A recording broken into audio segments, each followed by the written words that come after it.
Hey guys, welcome back to another video. So it is now Thursday, the end of the week, which means it's time to look at how the market has changed over the past week for flatbeds, reefers, and dry vans. Now I'm happy to say that my vibe board, as you can see, it is finally working. So we're going to be using that. But yeah, let's take a look at what's happening with volumes, capacity, rejection rates, diesel prices, and then we'll go into specifics regarding where do flatbeds, reefers, and dry vans have the best chance of getting a better rate per mile. Ready? Let's go!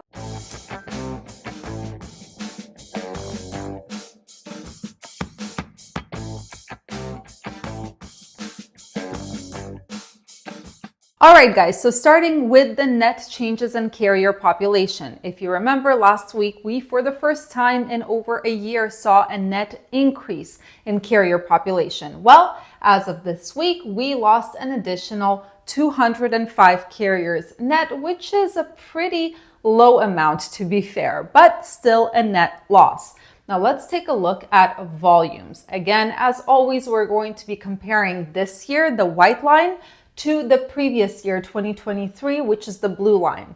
And we can see that currently still trending way above 2023 levels, kind of following the same pattern as in 2023. So according to the 2023 pattern, what we should be seeing is an increase, right? A slow, gradual increase in volume. Hopefully, this is what we're going to see this year as well. Then we have the outbound tender rejection index. And as you can see, the white line is 2024. This is 2023. And look at that drop. I mean, I don't know what happened, but it completely is going down and it's inching closer and closer to those 2023 levels. Now, what is it at currently? Currently, we are at 3.68%. So 3.68% of the total volume of the loads are getting rejected. Now, as a reminder, not all spot loads originate as a contract load, right?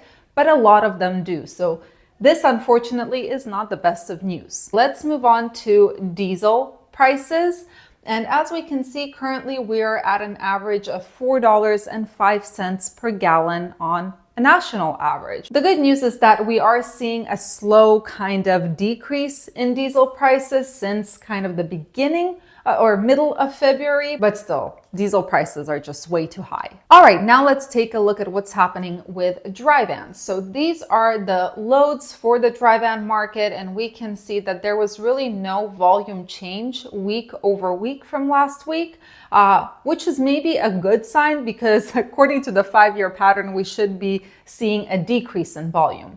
What about rates? So for the dry van, spot rates decreased, unfortunately, and are currently at an average of $1.82 per mile, which is not great, below 2023 levels, which is the orange line, below the 5-year average. So definitely some room for improvement. So now the question is, where do you need to go next week in order to grab relatively better opportunities if you are a dry van operator? Here are our 4 maps: outbound tender rejections, volumes, load to truck ratios, and inbound tender rejections. So just like last week, Green Bay, Wisconsin, right here, is one of the relatively better areas. The outbound rejection rate is at 12%. The volume index is not, I mean, it's pretty light, but it's still there, 68.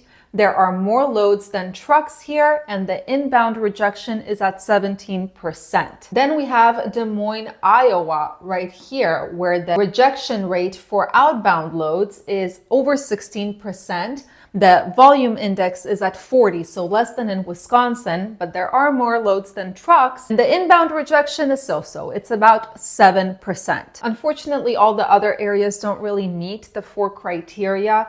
There are areas in the Midwest that have higher rejection rates, but the volumes are just not there. The volumes are mostly in Houston and Dallas, Texas, as well as Southern California, or in places like Ohio and Indiana. But places like Houston, Texas, for example, and Southern California have overcapacity, right? So basically we're again in a situation where you have to choose. What do you prefer? More loads on the load board with lower rates, or less loads and just waiting for that one load, but it will pay better. All right, now for the reefer carriers. So in terms of the spot market volumes, we saw volumes increase, which is nice week over week, but they're still below 2023 levels, which arguably is one of the worst years in trucking, right, in the recent history, and below the 5-year average as well. So what about those spot rates? Well, the good news is on the spot market, we saw a slight increase in those rates to about $2.20 per mile. But again, below last year,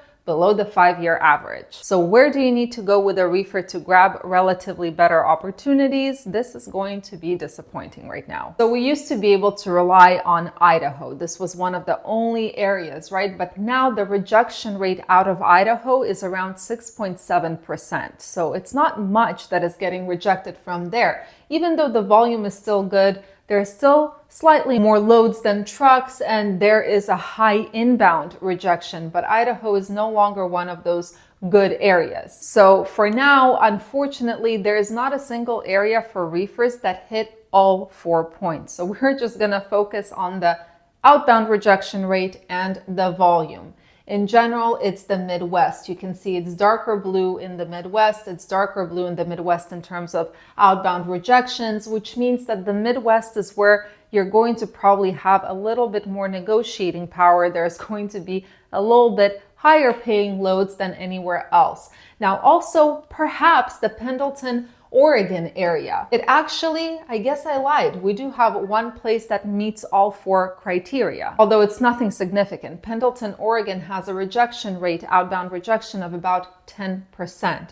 So it looks like Pendleton, Oregon is maybe, but it's surrounded by pretty dead markets. You can see, especially when it comes to capacity, surrounded by pretty dead markets. So I would say for reefers, your best chance right now is most likely the Midwest. California could be an area of opportunity simply because of the amount of volume available there. There might be a way to get a stress sale there, but just remember the fuel prices in California. All right, last but not least, we have our flatbed, starting with the spot market volumes. So in terms of the spot market, yeah, there was a slight increase in volumes week over week, and we hit the 2023 level. We've actually been at the 2023 level, more or less, for about 4 weeks now. Now, what about the spot rates? Well, on the spot market, rates actually, you can say they increased ever so slightly, but it's ever so slightly. We're currently at around $2.42 per mile on average, below 2023, below the 5-year average. So of course the question is, where do you need to go with a flatbed? Again, I don't have such fancy maps, but I make my own. Let's start with volumes, right? So this is the key. All of these are downloadable down below if you want to look at them closer, but currently volume map. The darker it is, gray being the darkest, the more volume, the more loads come out of that area. Now the arrows signify whether volume increased or decreased. So since last week, volumes increased in Washington, Arizona, Utah, Kansas, Nebraska. They decreased in Montana, Colorado, and Wisconsin. So now let's take a look at capacity. So same basic principle, the darker an area, gray being the darkest, the more trucks there are in that area. Unfortunately, capacity decreased over the last week only in Pennsylvania, but it increased in West Virginia, Kentucky, Tennessee, South Dakota, North Dakota, as well as Wyoming. But the question is, of course, load to truck ratios, how many loads there are compared to the amount of trucks there are in each of these areas. So let's take a look. So here, red is over capacity. The beigey parts is about 1 load per truck. The yellow parts is about 2 loads per truck. Green is over 3 loads per truck. So there were some improvements in the load to truck ratio. Oregon is doing better, Illinois and Georgia, and actually Maryland as well. Maryland just turned green where there are over 3 loads per truck here, but it is surrounded by areas that have either less than 1 load per truck or about 1 load per truck.